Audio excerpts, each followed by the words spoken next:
untuk sahabat Sisi dimanapun Anda berada. Saya Nuri dari childrencafe.com. Hari ini kita akan berdiskusi dengan sahabat-sahabat kita mengenai suatu topik yang mungkin sangat hangat ya akhir-akhir ini. Tapi rasanya topik ini jarang diangkat nih kalau hubungannya dengan anak dan remaja. Nah, mungkin Anda sudah bisa menebak apa topiknya ya, yaitu tentang rasisme atau mungkin rasialisme. Nanti kita akan banyak bicara tentang itu. Mungkin juga kita akan tahu apa sih bedanya rasisme dengan rasialisme. Ada nggak sih bedanya dengan narasumber-narasumber yang kompeten tentu saja di bidangnya. Dan sebetulnya tujuannya, Sahabat Sisi, adalah supaya kita sebagai orang tua, sebagai guru, atau sebagai pemerhati anak gitu ya, kita lebih aware bahwa rasisme itu ada dan nyata di sekeliling kita, dan bagaimana caranya sih supaya anak-anak dan remaja kita bisa, apa ya istilahnya, terhindar gitu mungkin, atau supaya tidak ada bibit rasisme yang tumbuh gitu di keluarga kita atau di anak-anak dan remaja di sekitar kita. Nah, untuk itu kami sudah mengundang dua orang sahabat kami. Yang pertama akan saya perkenalkan, beliau adalah salah seorang kontributor ya di childrencafe.com, sudah menyumbangkan beberapa tulisan. Dan tulisan ini unik karena dari perspektif hukum, tapi hukum untuk anak-anak, mengenalkan hukum kepada anak-anak. Dan beliau sekarang bertugas atau mengabdi sebagai seorang hakim di Kota Medan. Dan selain itu juga cukup aktif ya mengikuti berbagai aksi sosial seperti itu, ataupun juga mengisi kajian-kajian tentang sosial, politik, hukum di berbagai komunitas. Saya perkenalkan narasumber kita yang pertama, yaitu A. Tirta Irawan. Halo, Mas Tirta. Halo, makasih. Selamat siang. Selamat siang. Terima kasih ya mau hadir di sini dan nanti berbagi ini diskusi bareng lah dengan kita. Ya, sama-sama belajar. Oke. Nah, narasumber yang kedua, ini juga salah seorang yang dekat dengan Children Cafe, karena juga sudah membantu kita pernah bekerja sama untuk mengisi talk show di radio. Dan memang waktu itu bicaranya tentang remaja, ya. Kita bicara tentang remaja, masalah sosial di kalangan remaja dan sebagainya. Kenapa? Karena memang profesinya dan kegiatannya sehari-hari itu sangat lekat dengan anak dan remaja.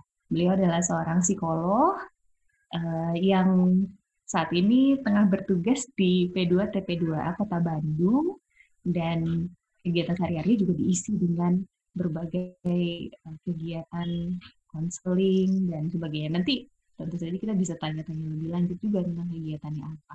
Saya perkenalkan langsung saja, ini dia Mbak Vina Oktaviana. Halo Mbak Vina. Halo Mbak Nuri, apa kabar? Baik, Alhamdulillah. Ini senang mau meluangkan waktu untuk kita diskusi hari ini. Ya, baiklah kalau begitu. Kalau begitu sahabat Sisi, mungkin kita langsung aja ya diskusi mengenai topik kita, yaitu rasisme atau rasialisme. Kenapa ini jadi topik yang menurut kami pantas untuk diangkat? Karena mungkin kita juga ada triggernya gitu ya. Triggernya itu kemarin yang Black Lives Matter itu tentu saja seluruh dunia tuh kayaknya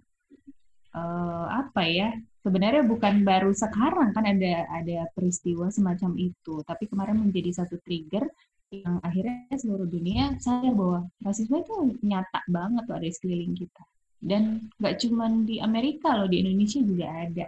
Nah, pendapat dari Mas Tirta sama Mbak Vina gimana? Kita ingin tahu nih sebenarnya kalau dari kacamata hukum dan sosial gitu ya, nanti Mas Tirta yang menjelaskan, dan juga dari kacamata psikologi, rasisme itu sebetulnya apa dan bagaimana sih? Boleh nih langsung Saya persilahkan nih, boleh Mas Tirta duluan?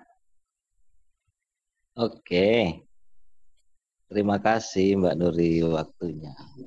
Jadi temanya menarik sekali ya, tentang rasisme, atau tadi saya menyebutnya juga rasialisme. Sebetulnya ya istilah itu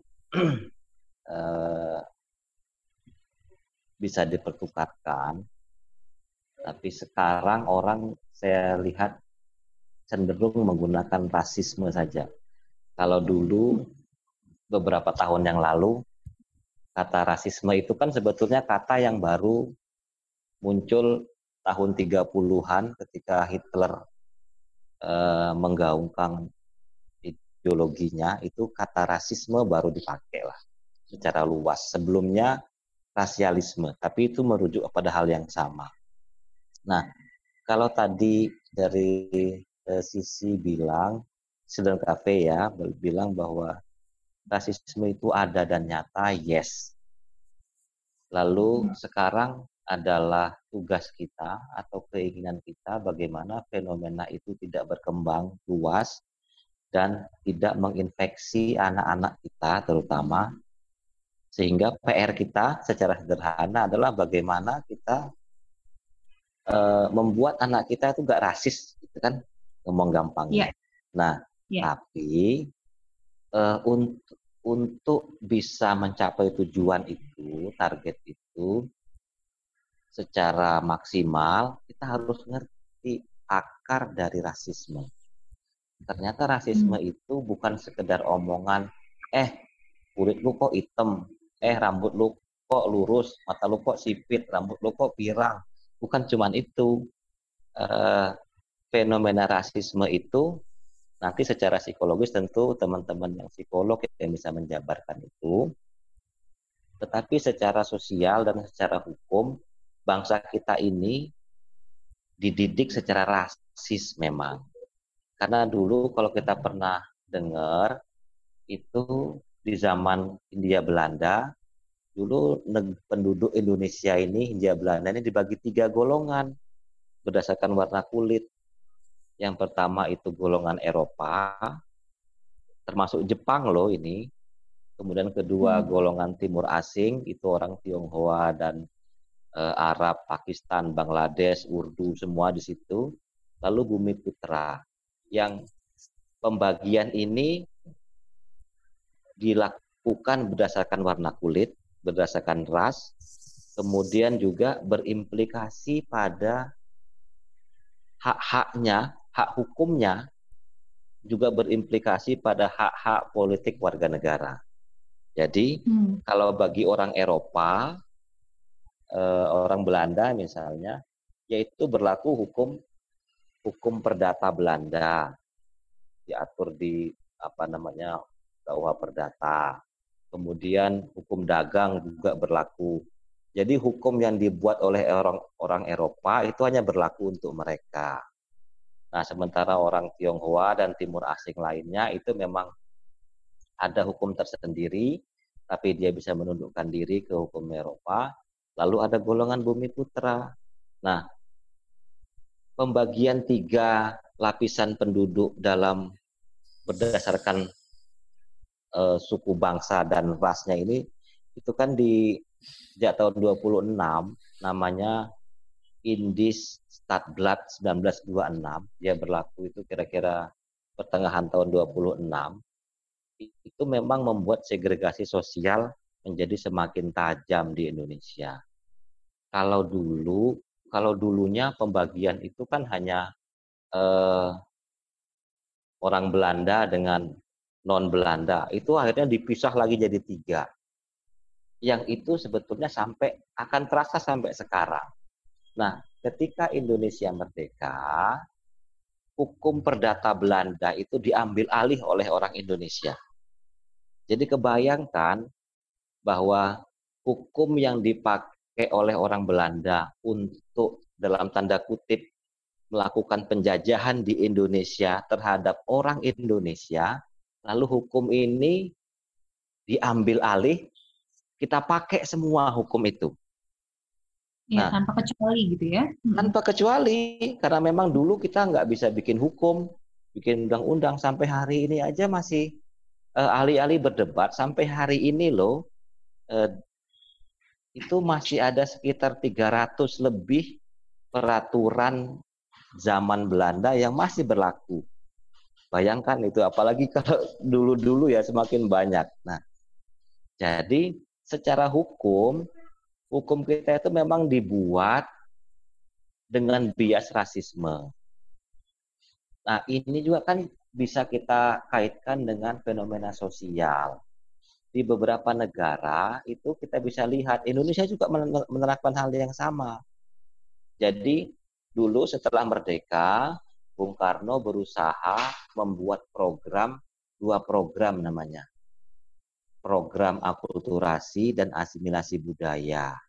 Maksudnya supaya orang-orang Eropa yang memilih tinggal di Indonesia dan menjadi warga negara Indonesia, orang timur asing yang ada di Indonesia dan memilih jadi orang Indonesia, itu bisa melakukan akulturasi budaya sehingga bias rasisme ini memudar. Maka kalau dulu kita bisa tahu ada seorang pahlawan Indonesia, Douwes Dekker namanya ini nama Belanda. Itu tapi dia diakomodir oleh orang Indonesia. Lalu ada juga nama Wicutat, orang Tionghoa, tapi dia diakomodir dan dia memilih jadi orang Indonesia. Sekat-sekat budaya dan sekat-sekat politik itu dibuat kabur oleh Bung Karno.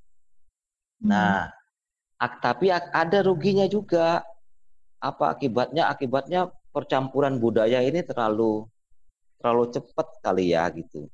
Jadi ada, kalau dulu nggak heran ada orang Tionghoa jadi menteri, ada orang keturunan Arab jadi menteri, ada macam-macam lah begitu.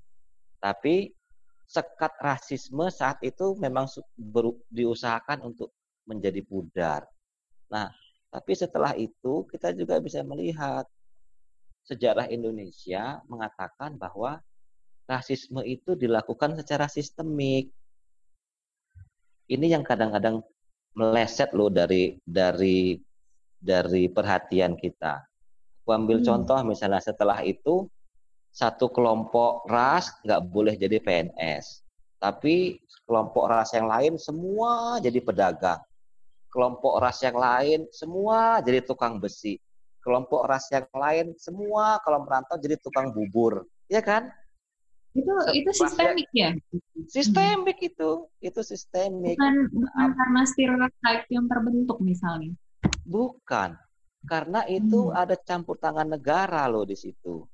Satu kelompok ini tidak boleh jadi aparatur sipil negara, nggak boleh jadi PNS, nggak boleh jadi tentara, nggak boleh jadi polisi.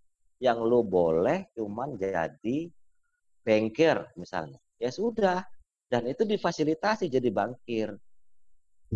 Kelompok yang lain difasilitasi jadi apa? Semua begitu. Nah, sehingga lambat laun segregasi sosial berdasarkan profesi itu sudah semakin terlihat. Akibatnya, kalau orang misalnya orang Tionghoa mau melamar jadi PNS, sudah pasti kena bully habis-habisan dan nggak bakal keterima. Nah, begitu juga sebaliknya kalau ada orang yang bukan dari kelompok situ mau masuk atau mau melakukan aktivitas pasti dihambat. Nah, sehingga kebijakan yang seperti itu melahirkan faksi kita mereka, melahirkan di antara kelompoknya menjadi saling supporting, dengan kelompok lainnya menjadi kompetisi, dengan kelompoknya menjadi cinta sayang, dengan luar kelompoknya jadi benci. Secara tidak sadar itu merangsang alam bawah sadar kita untuk bersikap rasis. Nah, jadi sebagai orang tua, aku kira kita juga harus aware bahwa rasisme itu tidak hanya simbolik, tetapi dia juga menyublim dalam pergaulan struktur masyarakat. Aku ambil contoh misalnya tadi itu, kalau ada orang Tionghoa mau melamar PNS, yang nggak boleh dibully karena secara hukum itu haknya sebagai warga negara. Nah, fenomena kita sekarang ini yang subur, yang banyak ya rasisme itu, bukan tambah subur sih menurutku. Banyaknya rasisme itu juga dipengaruhi oleh kebijakan-kebijakan tadi itu. Semua kan jadi teori pendulum ya. Iya. Teori pendulum itu kalau terus-terusan digituin, ya otomatis jadi akan ada resistensi. Nah, kalau kita ambil contoh case di Amerika misalnya, yang kemarin sempat viral itu, George Floyd, mendiang George Floyd itu, ya yang begitu itu kan tidak boleh ada di Indonesia. Persoalannya, aku itu masih baca di beberapa berita, di komentar berita di portal-portal berita itu kok ternyata banyak loh orang-orang yang kok kesannya justru membenarkan tindakan yang seperti itu. Aku sangat ngurut-ngurut dada loh ini. Wah ini berarti memang ada yang salah ini dengan cara kita berpikir dan cara kita memandang orang lain. Nah, maka orang tua juga itu harus dikit-dikit belajar hukum loh ya, sedikit-sedikit lah. Misalnya ada asas hukum bilang begini, equality before the law, ya kan? Semua orang itu bersamaan kedudukannya di mata hukum. Nah, juga dari agama, semua orang sama kok kedudukannya. Di mata Tuhan itu yang membedakan itu amal kebaikan. Kan begitu. Maksudku itu yang harus kita ajarkan kepada anak-anak. Tetapi juga memang harus bijak. Nggak bisa, aku kira harus gadget juga itu harus agak ekstra lah orang tua sekarang ini untuk ngelihat gadget itu. Di bawah pengawasan gitu ya? Ya harus di bawah pengawasan.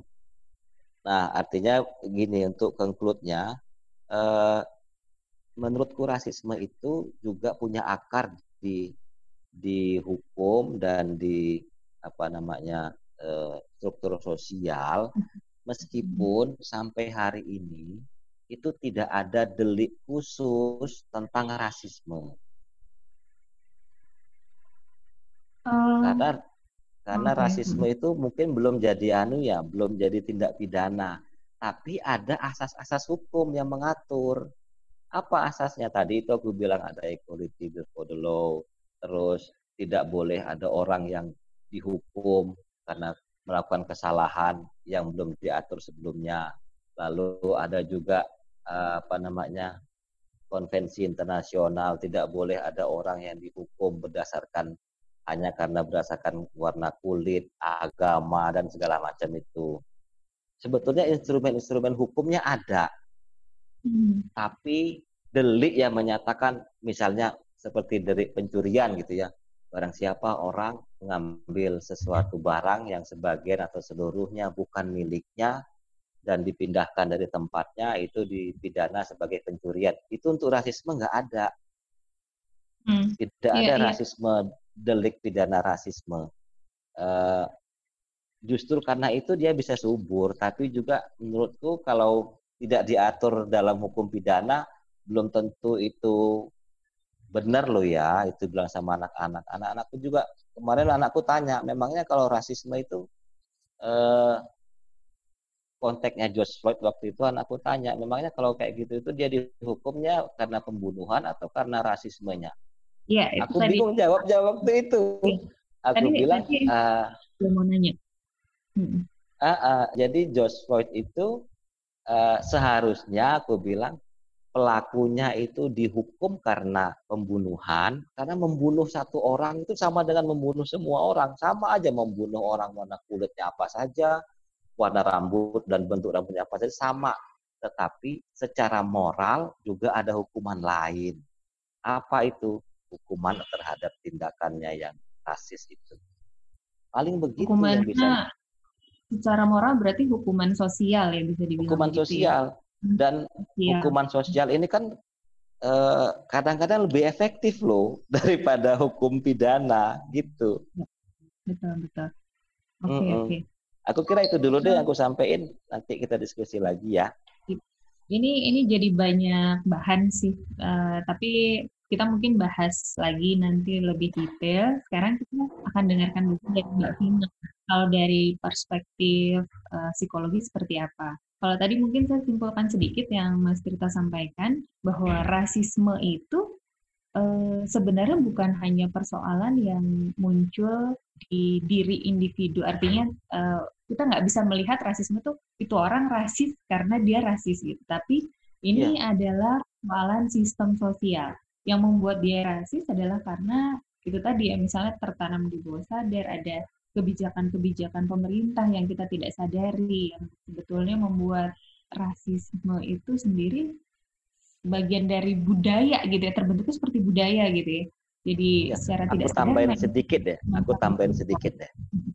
Kalau sekarang mungkin kita ngomong bahwa komponen bangsa Indonesia ini yang paling sering terjadi korban rasisme adalah orang Tionghoa. Itu menurutku kalau dari segi kuantitas itu orang Jawa lebih banyak mendapatkan perlakuan rasis loh. Coba pergi ke Sumatera. Dalam benak orang Sumatera itu sampai ya ini Jawa. Begitu, iya. Maka sampai sedikit banyak itu menyumbang terhadap Dom Aceh loh.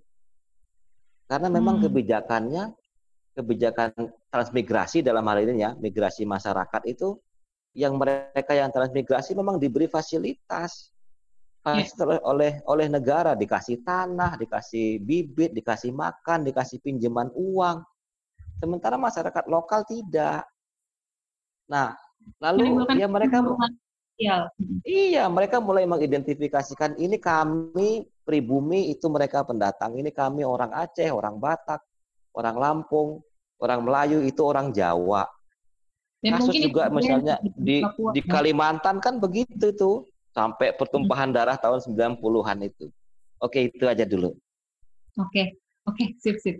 Oke, Mbak Vina, menarik banget ya tadi paparannya Mas Tirta ya. Kalau dari sisi hukum tuh ternyata kita nggak bisa nganggap rasisme itu cuman masalah di manusianya gitu, tapi juga secara sistem kenegaraan, sistem sosial, struktur sosial itu berpengaruh sekali. Sekarang kita mau dapat gambaran kira-kira kalau dari sisi psikologi seperti apa sih gitu.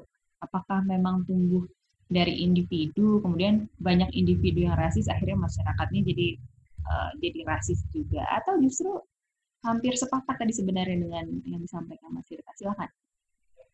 Oke, terima kasih Mbak Nuri. Rasisme ini sesuatu yang sebetulnya sudah ada dan itu sebetulnya ada di kehidupan kita sehari-hari. Jadi tidak betul-betul hilang gitu.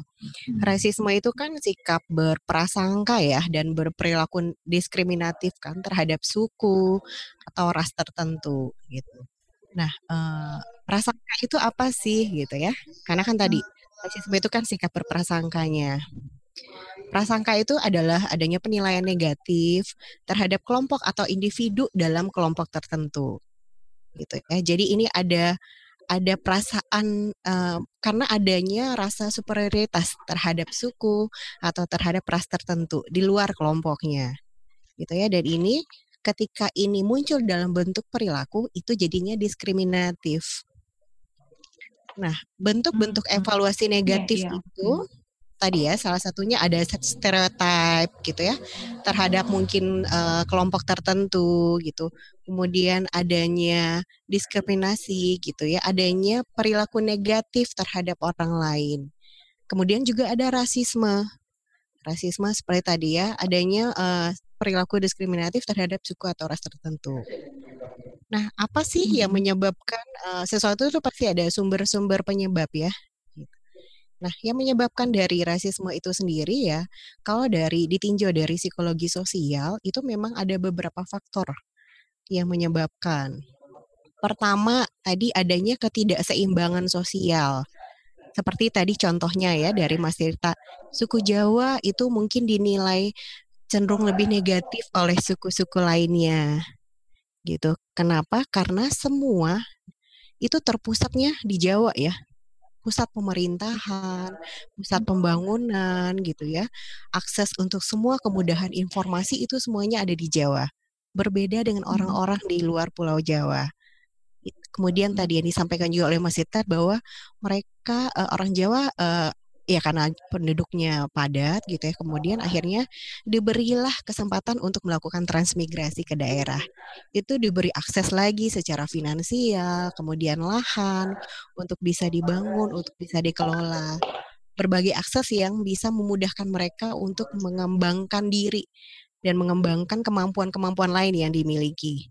Tentunya ini akan menimbulkan kecemburuan terhadap masyarakat lokal. Nah, ini tadi sebagai bentuk dari ketidakseimbangan sosial ya. Karena apa? Karena ada ketidaksetaraan status antara misalnya orang Jawa dengan orang luar Pulau Jawa.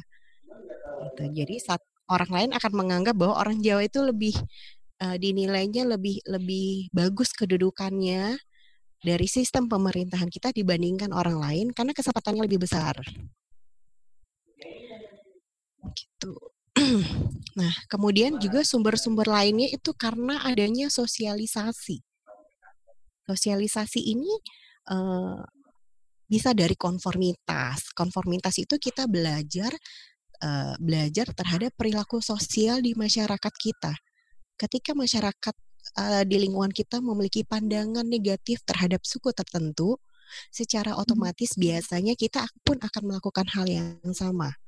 Karena ketika berbeda dari kelompok itu membuat kita tidak nyaman. Gitu ya. Misalnya ketika masyarakat pribumi menganggap bahwa masyarakat Chinese itu hanya bolehnya di perdagangan gitu ya, atau mungkin di perbankan, tidak untuk pekerjaan yang lain.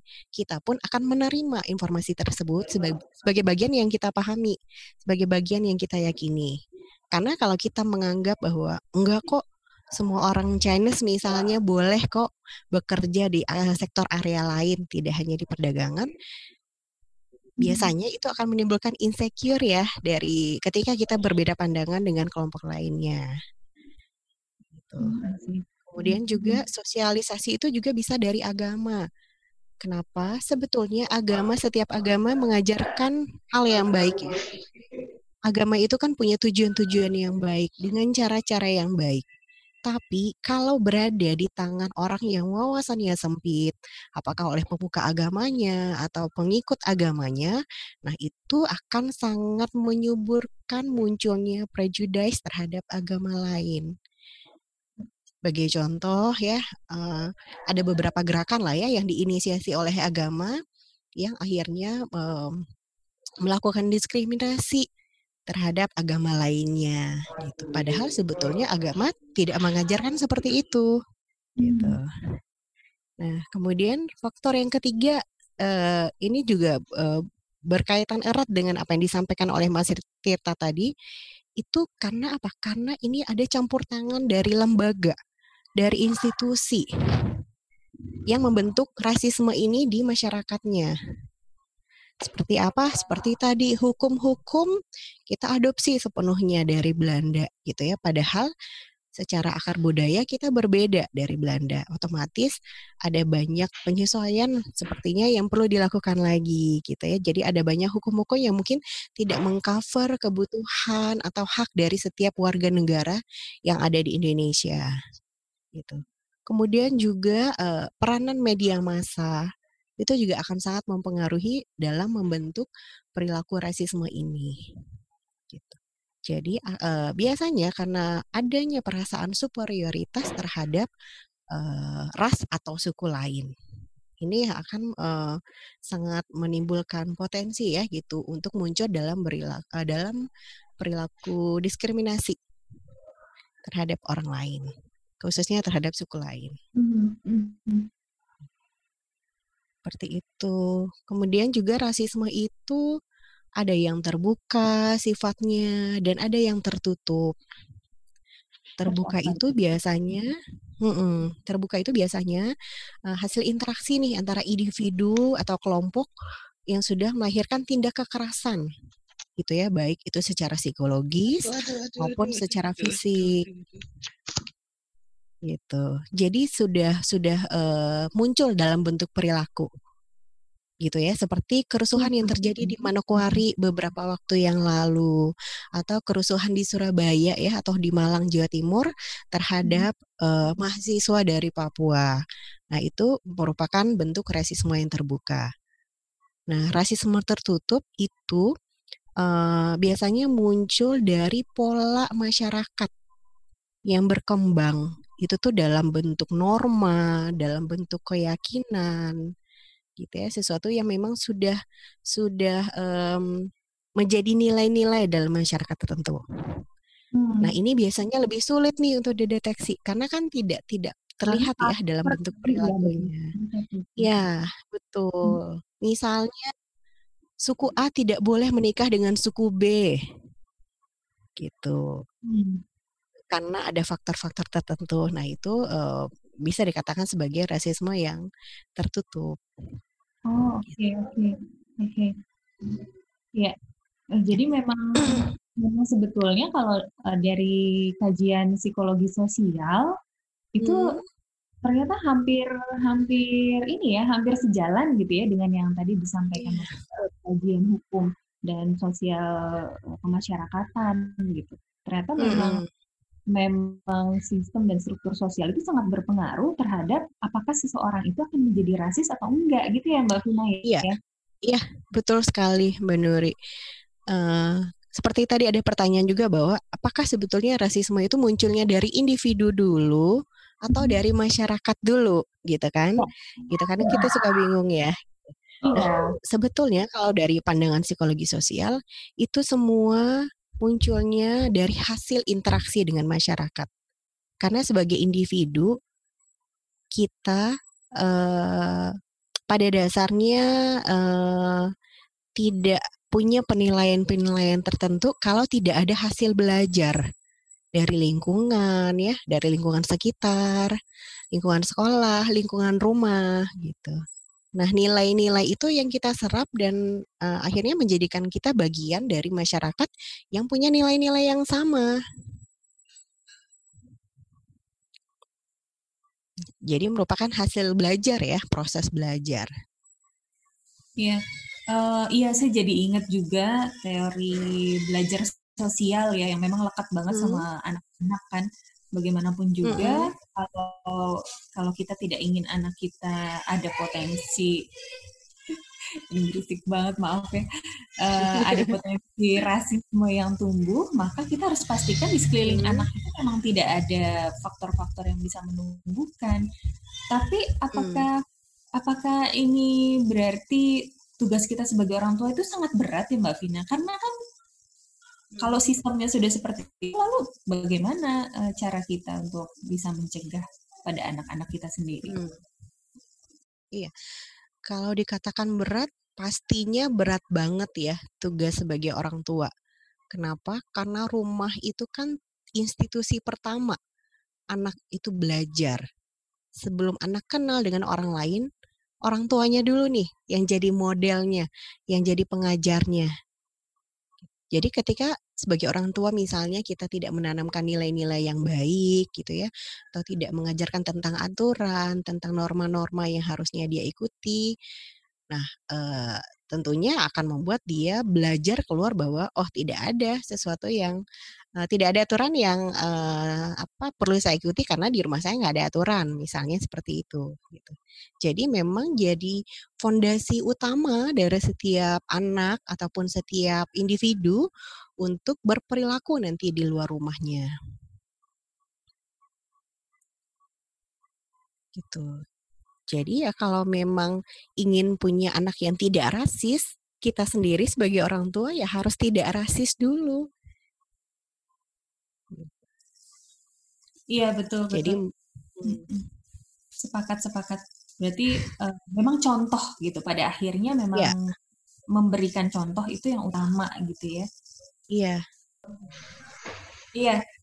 Jadi kita tadi bahas sedikit gitu kesimpulannya kan kalau misalnya yang menyebabkan rasisme itu adalah sistem gitu ya, maka berat banget nih tugas kita sebagai orang tua untuk untuk ke anak-anak kita supaya mereka tidak rasis gitu. Karena yang kita lawan itu sistem, istilahnya seperti itu. Apakah bisa nih kita di rumah mengajarkan bahwa semua manusia itu sama. Mereka beda warnanya dari kita, misalnya warna kulitnya dari kita, rambutnya beda dari kita, tapi semuanya punya hati. Semuanya juga senang tertawa. Semuanya tertawa kalau dengar cerita lucu. Semuanya juga sedih kalau misalnya semuanya juga menangis kalau sedih, misalnya seperti itu. Kita bisa mengajarkan itu ke anak-anak. Tapi kalau misalnya lingkungan di sekitar kita atau sistem di negara kita sendiri belum berubah, bagaimana nih pendapatnya? Ya, kalau aku memang kita kalau ngomong mau berbicara merubah sistem yang rasistik itu ya memang perjuangan panjang dan itu lintas generasi.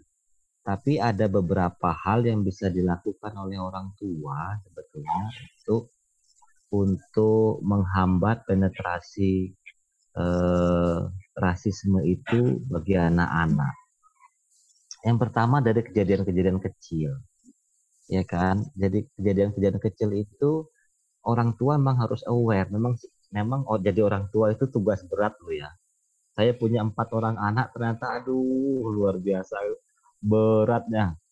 Terutama ya, terutama karena saya mau jadi orang tua yang serius. Orang tua yang serius itu maksudnya bukan yang galak ya, enggak, tapi menjadi orang tua secara serius lah, secara sungguh-sungguh lah itu. Nah, ternyata banyak loh kejadian-kejadian kecil itu yang bisa kita beri pelajaran untuk anak-anak. Saya ambil contoh deh misalnya. Sekali waktu saya pernah bawa anak saya ke pasar, nemenin ibunya belanja gitu. Dan kebetulan di pasar itu satu blok itu orang berbahasa Minang semua. Satu blok pasar itu Minang semua. Blok pasar yang lain sebelahnya itu blok bahasanya bahasa Batak semua. Anak saya nanya, memang ini pasarnya orangnya orang Minang sama orang Batak ya? Karena bahasanya cuma 2 itu, yang sini Minang, yang sana Batak. Oh enggak, saya bilang. Itu sebetulnya seleksi alam, proses alamiah. Bahwa kebetulan yang pedagang yang di sini itu ya banyak orang dari Batak, dan di sini banyak orang dari suku Minang. Tetapi sebetulnya haknya sama. Siapapun boleh kok jualan di situ. Nah, tapi memang kok katanya nggak ada orang yang bahasanya Minang di sini. Ya mungkin itu penyesuaian adaptasi orang, atau kalau anak saya yang gede saya ngomong itu mungkin itu bibit-bibit kartel karena dia udah ngerti ya bahasa-bahasa begitu. Kalau yang kecil nggak ngerti. Kalau yang kecil nggak ngerti, iya. Karena nggak ngerti saya bilang yang penting haknya semuanya sama kok. Siapapun mau berdagang itu boleh. Artinya yang ingin saya sampaikan dari hal-hal sehari-hari kita bisa kok mengajarkan anak untuk bersikap aware sama segregasi sosial begitu. Terus yang kedua, aku juga pikir sebagai orang tua itu harusnya memang mengencourage anak, menyemangatin anak. Ya nggak apa-apa, ayo bersikap, tapi kamu mau punya teman siapapun, warna kulit apapun, ras apapun, ya nggak apa-apa. Yang penting pertemanan itu sehat. Gitu. Jadi jangan pertemanan itu didasarkan pada keragaman bahasa, kesamaan warna kulit dan seterusnya itu. Tapi ya pertemanan itu didorong aja supaya ya berteman aja sama orang, namanya sama teman kan nggak boleh pilih-pilih berdasarkan warna kulitnya, tapi berdasarkan sikapnya. Kalau orang suka bully ya ngapain ditemenin? Mau dia bahasanya sama, mau tetangga kita, mau sukunya sama, agamanya sama, tapi sikapnya jelek ya jangan ditemenin itu. Terus yang ketiga, memang orang tua aku kira harus aware juga sama gadget lo ya. Nah, kenapa tuh? Iya, karena di gadget ini kan hampir tidak ada filter. Karena beberapa kali aku ambil contoh anakku yang kecil itu sudah mulai ada stereotyping. Karena setiap yang dia tonton, kebetulan yang dia tonton itu misalnya Disney, Princess Disney lah kayak gitu. Yang semua gambarannya rambutnya pirang, warna kulitnya putih, seolah-olah woman at its best adalah yang seperti itu. Oh, iya. enggak, aku bilang. Ya ibumu warna rambutnya hitam dan bapak suka. Saya bilang kayak gitu. Emang harus konkret ya kalau sama anak-anak, harus harus konkret dan memang nggak boleh awang-awang gitu. Betul. Jadi jangan kecuali kalau beberapa untuk anakku yang paling gede gitu ya, aku udah mulai bisa ngomong. Tadi itu pakai bahasa, oh ini bagian dari bibit-bibit kartel, nak sebetulnya nggak boleh gitu. Dia udah mulai ngerti, oh berarti kalau besok aku udah besar nggak boleh kayak gini dong. Iya dong, saya bilang nggak boleh. Kalau mau berusaha ya usaha aja, semua orang sama, karena semua orang perlu makan. Gitu aku kira untuk hal-hal teknis sederhana ya, tips-tips lah untuk orang tua.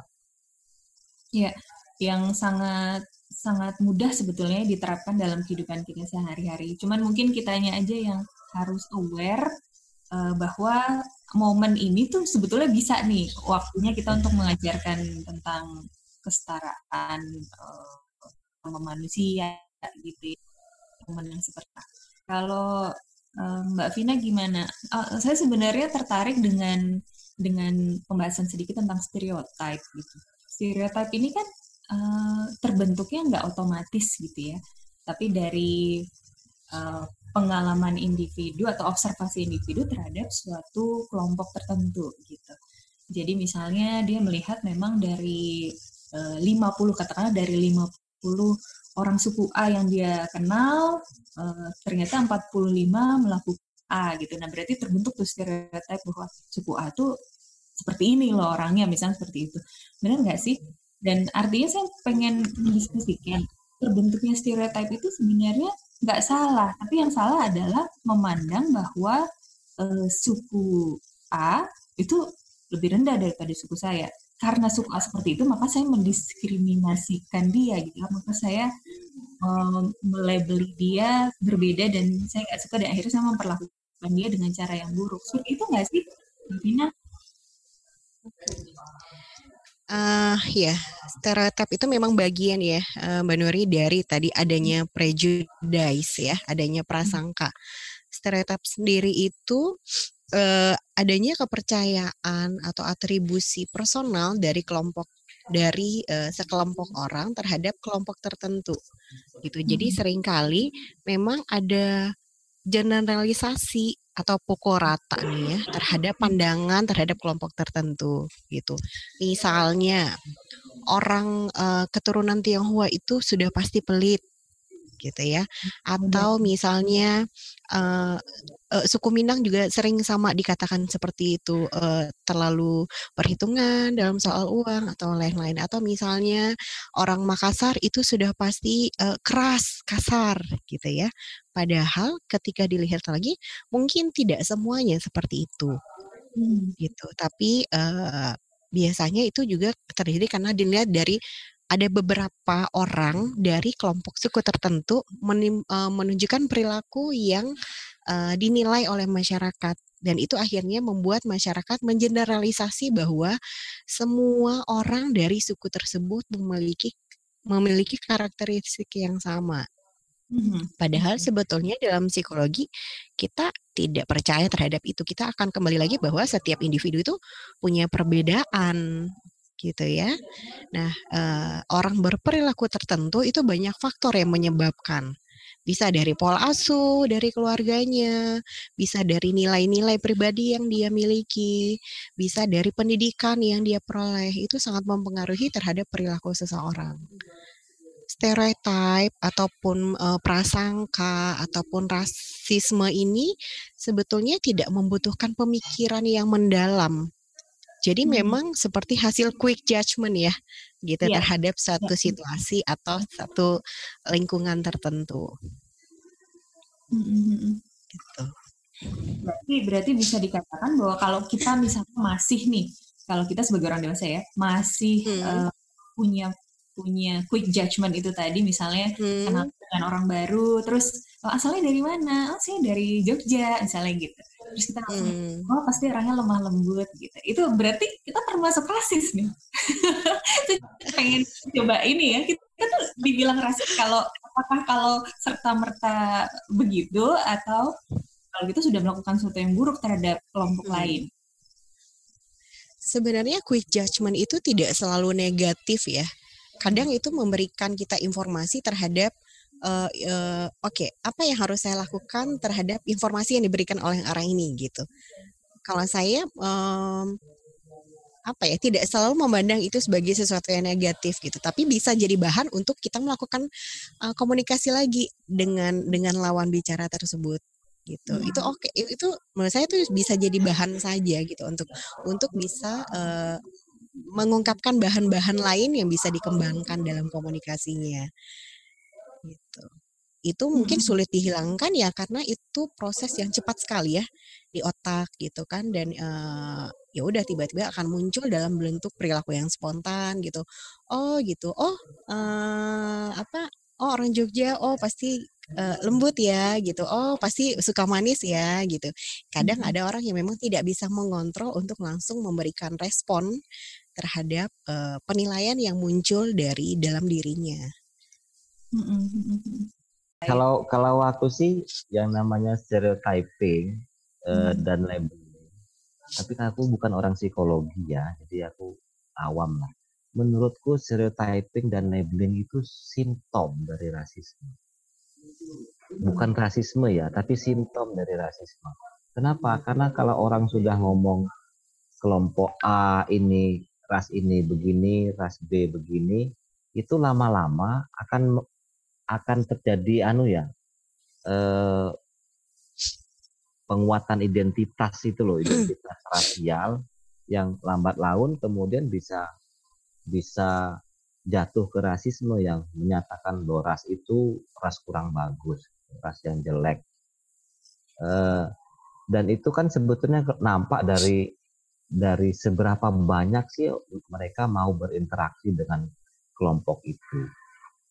Kalau aku justru rasisme itu tidak bisa kita lawan dengan semata-mata menyatakan tidak suka dengan rasisme, nggak bisa, karena ini kan fenomena sosial. Kecuali kalau kita ngikut, misalnya aku pernah baca itu artikelnya Liz Kulota yang bilang bahwa human brain itu, otak manusia itu punya satu bagian yang memang lebih mudah mengenali bahasanya, lebih mudah mengenali bentuk muka dari rasnya. Kalau gitu aku nggak percaya bahwa kalau itu kan hanya hardwire biasa yang itu memang kita alami sehari-hari. Kita akan lebih mudah mengidentifikasi suara orang tua kita meskipun kita lagi menjem mata gitu. Kan hanya kebiasaan. Tapi kalau kebiasaan itu dilembagakan kemudian menganggap kita menjadi lebih superior, itu yang nggak boleh, itu udah rasisme. Tapi kalau stereotyping sendiri menurutku nggak bisa loh disebut rasis. Dan nanti kita kehilangan salah satu tahapan menurutku. Tapi kalau itu dilembagakan terus, itu jadi bibit rasis. Makanya menurutku nggak boleh kita, ya tadi kata Mbak Vina kan, memang kadang-kadang sering gitu ya Mbak Vina ya, namanya quick judgment kan, kita langsung bersikap. Nah kadang-kadang tapi kalau di depan anak hati-hati banget. Karena aku pernah dikritik sama anakku kayak gitu. Gimana dikritik gimana? Case-nya tukang cukur rambut di Pekanbaru, tukang pangkas ini. Waktu itu karena aku sotoy ya kan, aku sok tahu, aku masuk ke tempat pangkas rambut, aku langsung menyapa dengan bahasa Minang. Karena iya, karena stereotypingku, aku kan mulai buat bikin label deh, pokoknya kalau ada yang sini ini stereotypingku dan semua orang ini pasti orang Minang. Ternyata bukan orang Bukan. Minang. Kebetulan Ternyata dia orang Garut, bukan? bukan orang Stereotype Nias, juga. orang Nias waktu itu. Dan Hmm. waktu di jalan anakku yang ngomong itu, Bapak tadi kok salah ya? Pas ngomongnya sama abang itu pakai bahasa Minang. Iya, gue. Tapi karena sama yang besar aku bilang itu nak yang namanya stereotype, nggak boleh, memang harusnya kayak gitu itu. Mestinya ya ngomong aja bahasa Indonesia biasa gitu, jangan. Tapi ya itu memang dari situ aku belajar, jadi orang tua itu kalau bisa sama anak ya harus hati-hati, nggak boleh asal jeplak terus gitu. Itulah jadi aku ngajak bikin gerakan itu, orang tua serius, orang tua sungguh-sungguh itu. Karena jadi orang tua itu ternyata emang harus jadi guru kan, harus jadi guru dan harus jadi teladan. Itu yang menurutku orang tua sekarang harus benar-benar diresapi, jadi guru dan jadi teladan. Oke. Makasih Mas Tirta sharingnya. Mbak Vina boleh nih sebelum kita ke akhir gitu, sebelum kesimpulan, kalau spesifik untuk ke anak atau ke remaja gitu ya, ada nggak saran-saran yang ingin disampaikan biar orang tua tuh juga menumbuhkan awareness lah di lingkungan rumah? Oke. Jadi tadi ya kembali pada statement bahwa ternyata tugas menjadi orang tua itu berat banget gitu. Karena apa? Karena tadi semuanya itu berasal dari rumah. Anak itu terbentuk oleh sesuatu yang dia pelajari dari rumah ya. Karena rumah itu lembaga pertama, walaupun nanti juga faktor lain seperti pendidikan, sekolah, lingkungan, teman sebayanya juga akan mempengaruhi, tapi faktor utamanya semuanya dari rumah. Gitu. Jadi untuk antisipasi supaya memiliki anak-anak yang tidak rasis gitu ya, berarti sebagai orang tua yang pertama ya harus mulai mengajak anak untuk kenal adanya perbedaan. Karena sebetulnya dari bayi 6 bulan aja tuh sudah kenal. Betul, Mas. Bayi 6 bulan itu sudah kenal adanya perbedaan fisik pada orang lain, termasuk perbedaan ras. Makanya bayi udah 6 bulan itu digendong orang asing nggak mau ya. Karena dia udah kenal, oh ini ibunya, ini ayahnya gitu. Dan kemudian nanti pada usia 2 sampai 4 tahun itu dia sudah kenal, dia sudah bisa itu bias rasial. Karena apa? Karena dia mulai mempelajari lingkungan gitu. Jadi anak-anak itu bisa kenal terhadap lingkungan, terhadap penilaian-penilaian lingkungan itu tuh secara otomatis. Jadi kadang tidak harus diajarkan anak-anak itu menangkap nilai-nilai itu dari lingkungannya. Makanya biasanya pada usia 12 tahun dari hasil penelitian menyebutkan bahwa anak itu sudah punya persepsi sosial terhadap ras atau suku tertentu. Itu adalah hasil belajar. Ya, betul. Gitu. Kemudian tadi yang pertama berarti kenal bahwa anak-anak kenal bahwa ada banyak suku bangsa, ada banyak ras dengan warna kulit yang berbeda gitu ya, ada banyak bahasa yang berbeda. Itu semua tidak apa-apa gitu, karena setiap orang perbedaan itu tidak membuat kita lebih baik atau lebih buruk dari orang lain gitu. Jadi dengan dia kenal banyak keragaman itu membantu dia menambah informasi, memperkaya wawasan gitu ya. Dan adanya nilai-nilai yang ditanamkan orang tua itu membuat anak pun bisa belajar menerima perbedaan tersebut. Gitu. Kemudian juga kedua itu bisa menjadi role model. Kayak tadi kan harus hati-hati nih di depan anak untuk ngomong. Karena nanti anak akan bisa mengkritik, akan bisa mencontoh tanpa tidak kita sadari gitu kan. Jadi berarti dalam berperilaku juga sebagai orang tua harus hati-hati nih gitu. Wah, nggak boleh nih menampilkan sikap-sikap rasisme nih supaya anak-anak nggak contoh gitu. Berarti misalnya dengan menjadi orang tua yang terbuka dengan untuk berteman dengan segala macam suku bangsa, segala macam ras gitu ya, segala macam dengan agama yang berbeda. Ketika anak menilai bahwa orang tuanya bisa menjalani pertemanan dengan perbedaan tersebut, berarti saya pun bisa melakukan hal yang sama. Karena kan orang tua model dari anak, role modelnya ya, yang akan dia lihat terus gitu. Itu juga ketiga itu sebetulnya kita bisa mengajarkan empati pada anak-anak. Gitu. Kenapa empati ini jadi sangat penting? Ya karena itu akan membantu dia dalam mengontrol perilaku. Misalnya kalau kamu nggak suka kalau kamu tidak suka menunggu lama, jadi kamu pun tidak boleh membuat orang menunggu lama. Gitu. Misalnya itu seperti yang saya baca di bukunya Mbak Fitri Abidin, untuk mengajar empati pada anak tuh misalnya kita ngajak anak untuk bermain, terus antriannya panjang sekali gitu kan, kemudian saat gilirannya habis, anak tuh masih ingin main lagi, sementara kita tahu gilirannya panjang ya untuk anak-anak lain mau bermain gitu kan. Nah itu kan bisa disampaikan bahwa teman-temannya udah lama loh nungguin untuk bisa main gitu ya. Karena kamu juga nggak mau kan kalau harus nungguin lama, kasihan kan temannya nungguinnya lama gitu. Nah, seperti itu. Atau misalnya melihat bahwa ada misalnya di jalan gitu ya. Misalnya anak itu kulitnya gelap, kemudian dia menjadi pengamen gitu ya, atau misalnya hidup di jalanan gitu. Nah, sebenarnya permasalahannya bukan karena kulit gelapnya gitu, tapi kenapa ya gitu. Dia bisa ada di jalan, kasihan ya anak itu, kasihan ya temannya gitu. Apa ya yang kita bisa bantu untuk temannya gitu. Jadi mengajak anak untuk merasakan kesedihan, apapun yang dirasakan orang lain supaya dia bisa mengontrol perilakunya gitu. Jadi kalau misalnya kamu sedih nggak kalau diejek? Sedih ya, sakit, enggak suka kan gitu. Berarti kalau gitu jangan ngejek orang lain ya. Gitu. Terus Jadi juga fokus ke atribut fisiknya ya kalau misalnya lagi bicara tentang orang lain gitu.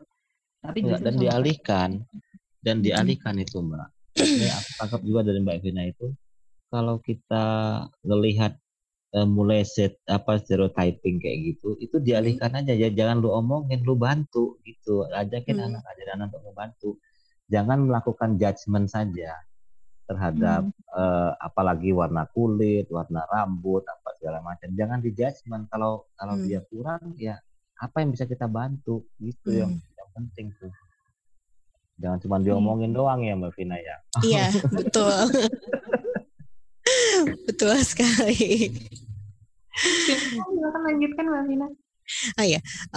Satu juga mungkin sebetulnya menjadi orang tua itu bisa mengajarkan anak itu dengan ada media-media seperti baca buku atau nonton film, karena kan ada nilai-nilai yang bisa tertransfer ya, yang itu akan bisa dipahami juga oleh anak gitu. Misalnya atau misalnya melihat tayangan video seperti video yang George Floyd misalnya dianiaya gitu oleh orang kulit putih gitu kan. Aduh, apa ya rasanya menjadi orang yang dipukul tersebut, pasti sakit ya gitu. Kemudian berarti dia tahu bahwa itu ternyata bukan perilaku yang baik gitu, itu tidak boleh ditiru gitu kan.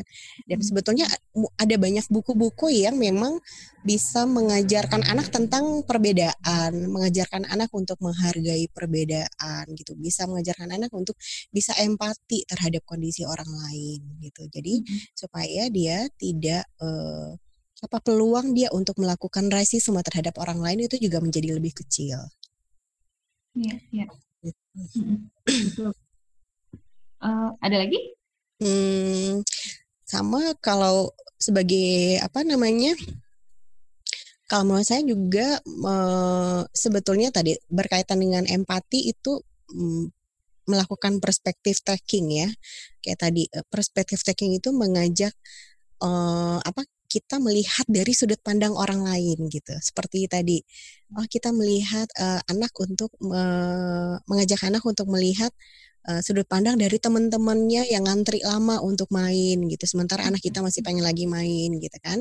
Nah, seperti itu. Jadi ketika dia bisa menempatkan diri di posisi orang lain, dia juga diharapkan bisa memahami perasaan orang lain, memahami situasi orang lain gitu. Jadi bisa meminimalisir untuk dia punya penilaian yang negatif terhadap orang lain, kemudian terhadap identitas dari suku atau identitas dari ras yang dimiliki oleh orang lain juga. Oh, oke. Iya. Perspektif taking ini mungkin bisa lebih efektif untuk anak-anak yang sudah lebih besar ya Mbak Pina ya, yang sudah bisa diskusi gitu ya. Oke. Iya. Iya. Baik. Ini kita udah dapat ya sahabat Sisi banyak sekali ternyata cara-cara yang sederhana sebetulnya bisa dilakukan kapanpun ya untuk di lingkungan rumah kita untuk anak dan remaja kita nih sahabat Sisi. Bagaimana ini coba kita terapkan untuk bisa menghilangkan atau itu tadi ya kalau istilahnya Mas Tirta tadi untuk untuk menghambat penetrasi rasisme ini sampai saya catat loh bahasanya menghambat penetrasi rasisme gitu ya, karena kalau bicara tentang sistem perjalanan panjang gitu, apa sih panjang sebagai orang tua. Dari Mbak Vina juga tadi kita dapat banyak sekali terutama yang pertama nih pengen saya komentarin yang tadi tentang memperkenalkan bahwa perbedaan itu ada gitu, memperkenalkan bahwa banyak sekali perbedaan di sekitar kita dan itu harusnya nggak jadi masalah. Kenapa menarik? Karena saya ngerasa sendiri ini saya itu kebetulan ikut ayah yang dinas ya ke beberapa kota. Jadi memang teman-teman saya kebetulan adalah orang-orang dari banyak sekali suku gitu. Jadi saya bahkan pernah juga paling jauh ke Papua gitu, ke daerah Sumatera juga ada gitu. Artinya dari ujung ke ujung itu ada lah teman saya. Nah itu sedikit banyak membuat saya tidak melihat adanya perbedaan gitu. Maksudnya ya buat saya itu teman gitu. Nah itu mungkin juga kalau misalnya Anda nggak punya kesempatan nih sahabat untuk langsung berpindah-pindah ke banyak kota, mengenalkan anak Anda dengan teman-temannya yang berbeda-beda suku, berbeda bahasa, berbeda budaya gitu ya. Itu bisa saja dilakukan dari rumah ya, dengan media-media itu tadi ya Mbak Pina ya. Media itu tadi dari buku, dari film, mungkin dari lagu gitu, mengenal lagu-lagu daerah, kayak gitu nggak sih? Terus kata yang Mas Tirta juga tadi sebutkan, kalau misalnya lagi ke pasar, nggak perlu teman-teman sebayanya gitu kan, mereka juga bisa lihat, anak-anak kita bisa lihat dari orang-orang dewasa nih, dari suku A, suku B, suku C, pokoknya ada banyak perbedaan dan itu harusnya nggak jadi masalah. Nggak memandang kita tarik sedikit kesimpulan aja nih. Silakan untuk closing statement-nya dari monggo Mas Tirta duluan, boleh singkat saja. Ya.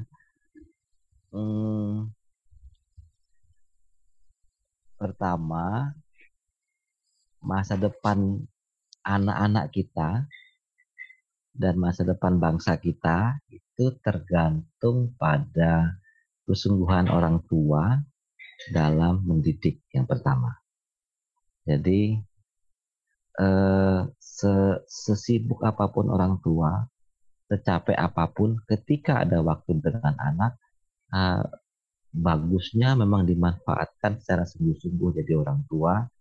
Saya kira tidak hanya soal rasisme, tapi juga mendidik anak-anak kita jadi orang yang baik, menjadi manusia yang baik. Karena rasisme itu harus kita golongkan sebagai salah satu sampah masyarakat sama seperti 7 sampah masyarakat dulu yang mabuk apa segala macam itu harus kita sampaikan ke anak-anak bahwa itu adalah bagian dari tindakan yang tidak terpuji, bahkan sampah masyarakat. Yang kedua, menurut saya orang tua juga harus lebih aware untuk menyiapkan bahan-bahan dan apa namanya memilah lah ya, paling tidak memilah apa yang bisa didampingi untuk anaknya, karena banyak tontonan yang apa namanya kurang banyak ininya lah ya, itu udah banyak sisi negatifnya kalau nggak disaring. Karena saya tuh sekarang saya pernah iseng melakukan eksperimen. Anak saya itu berbicara dengan saya ketika saya di rumah, itu durasi bicaranya hanya 1 jam. Sisanya dia nonton YouTube. Nah, dan itu saya share sama anak-anak deh. Bapak catat lo ya, kamu ngomong sama bapak jam sekian. Ini durasinya cuma 1 jam. Sisanya kamu nonton YouTube. Ya dari maksud saya juga, ayo orang tua dengan sarana yang ada, kejadian-kejadian yang ada di depan mata, kalau kita sudah berniat menjadi guru dan role model, maka itu harus kita sampaikan ke anak. Kira-kira kayak gitu aja deh. Oke, baik. Terima kasih Mas Tirta. Mbak Vina, silakan closing statement-nya. Oke. Apa ya? Tampaknya perlu sekali mengajarkan anak untuk dapat menerima perbedaan. Karena rasisme ini bisa muncul ya karena memang ada perbedaan yang mencolok ya dari ras atau etnis tertentu gitu. Jadi dengan anak-anak dapat menerima perbedaan, karena perbedaan itu memang sesuatu yang kita tidak bisa pungkiri, seperti ada perbedaan warna kulit gitu ya, kemudian perbedaan warna rambut, perbedaan bahasa, perbedaan budaya, itu sesuatu yang tidak bisa dihindari.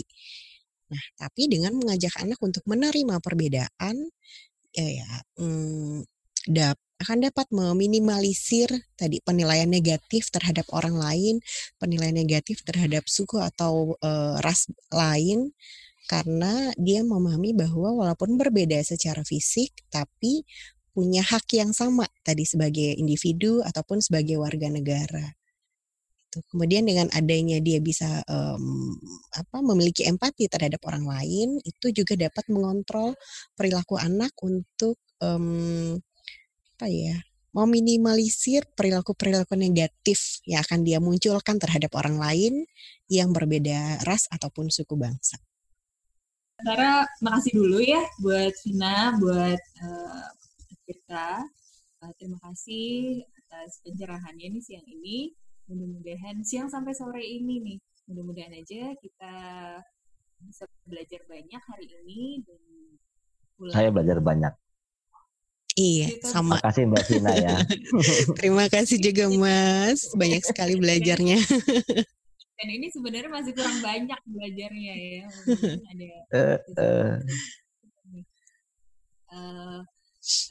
Akan ketemu lagi di sesi-sesi diskusi berikutnya. Dan terima kasih. Assalamualaikum warahmatullahi wabarakatuh. Salam sukses ya. Waalaikumsalam.